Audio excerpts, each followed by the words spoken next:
What is up, guys, and welcome back to another video. And today we got our hot takes. They are as spicy as ever before. Let's get right into it with the first one, which is a dual hot take. We got two of the same hot takes from different sides of the spectrum. Owethio says that Jon Moxley is not that good, while Sofania says that Moxley is the best and single most important wrestler in the world today. I thought it would be interesting to put up both these hot takes and to tell you guys that I agree with whatever, or however you say their name. Jon Moxley is not that good. I'm sorry, I gotta say it. No one's saying it. His wrestling is not as great as a lot of people are making it out to be. I don't know how else to say it. This is probably going to get some hate, but Jon Moxley just looks so sluggish in that ring. His strikes don't look real whatsoever. I absolutely hate his knee strikes. It is like he is putting zero effort into his matches, and a lot of people are saying that he's putting on the best match of his career, and he's the wrestler of the year, and I say no way, Jose. You know, there's just no way. I know I'm gonna get hate, I know people are gonna dislike it, but that is my opinion. Moxley is not doing that great. I think he was a much better wrestler when he was Dean Ambrose in WWE. I think the guy needs WWE and their producers to book him properly, because right now his wrestling is kind of bad. Negative Nigel says it may be controversial, but I believe Velveteen Dream deserves a second chance to come back to WWE. And I'm going to just assume that this comment was made before the recent report that came out where he got arrested last Friday. Because if you still think that he deserves to come back, you are crazy, my friend. Negative Nigel, I'm sorry, but no, Velveteen Dream will never come back. I don't think he should come back.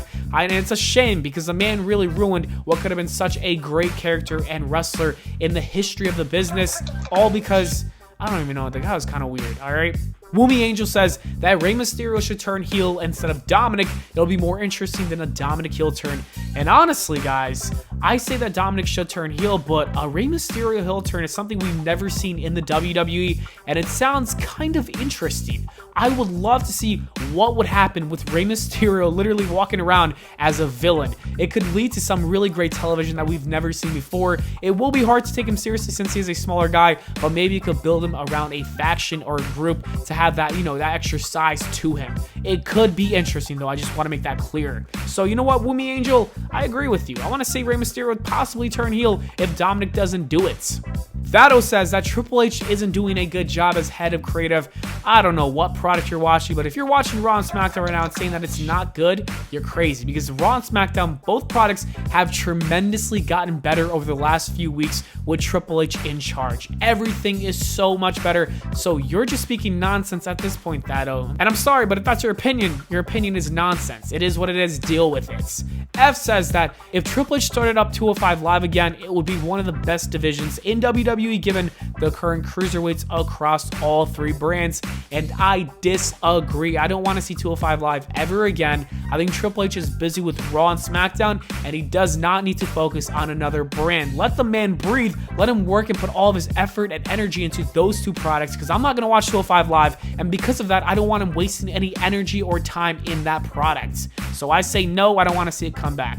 Scotty Clash says that MJF, in my opinion, should go to WWE. I think Triple H taking over increases the chances of it happening significantly. He knows how big of a star he is and is destined to become. MJF could become the next superstar for WWE if booked correctly, and I totally agree. Right now, a lot has happened in AEW. MJF is not on the best of terms with Tony Khan or the company, so I think the right decision for MJF right now, as of now, is to join WWE when his contract does expire, and I think Triple H should book him as the #1 guy in the company. I don't care. MJF is not only the future of the business, but he's the present of the business right now. He's one of the best things, and he's my favorite wrestler, so I want to see the guy in WWE just because I'd sad to see him not even be on TV today.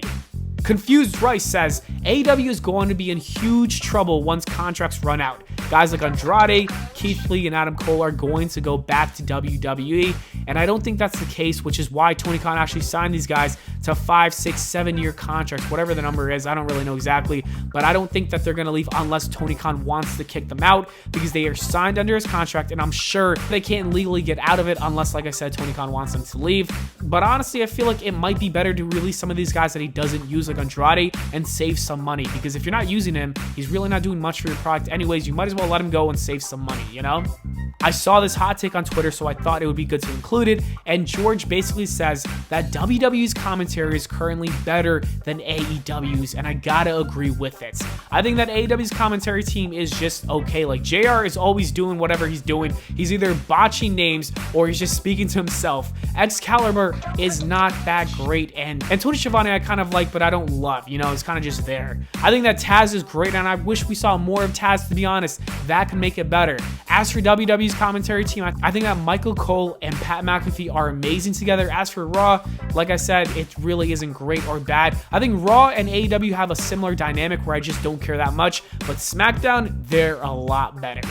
Munchkin Boy says that Dave Meltzer's star ratings is unbelievably biased. AEW has 11 star ratings in only 3 years, while WWE only has 6 in over 40 years. And yeah, it's kind of ridiculous. That's why I don't think any of Dave Meltzer's ratings don't matter at all. It literally means nothing. The WWE should have way more than 6, and AEW should probably have less than 11, honestly.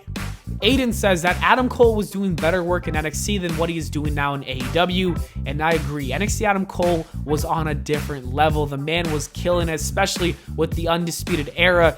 It's almost been a year since he joined AEW, and he hasn't done anything too monumental since, so it's kind of a shame, but maybe things could change in the future. We will wait and see. Andre says that AJ versus Edge is probably the most disappointing feud in wrestling history, and yeah, actually that is true. Those two I thought was going to have a much better program, a much better match, and it kind of just fell flat. I thought we were going to get Seth Rollins versus Edge. Instead, we kind of just got a bland match, and Edge joined the Judgment Day, and that wasn't too great either. It just all fell apart out of nowhere. So you're kind of right with that one. Incognito says, after the hype of a new promotion coming in wore off, AEW has fallen off a cliff. And that is a hot take. That is a bold statement to make.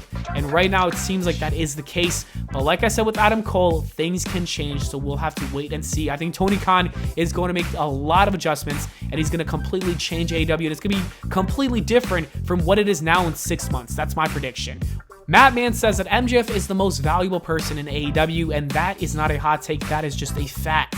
MJF is definitely number one in AEW, and like I said, it just doesn't feel the same without him.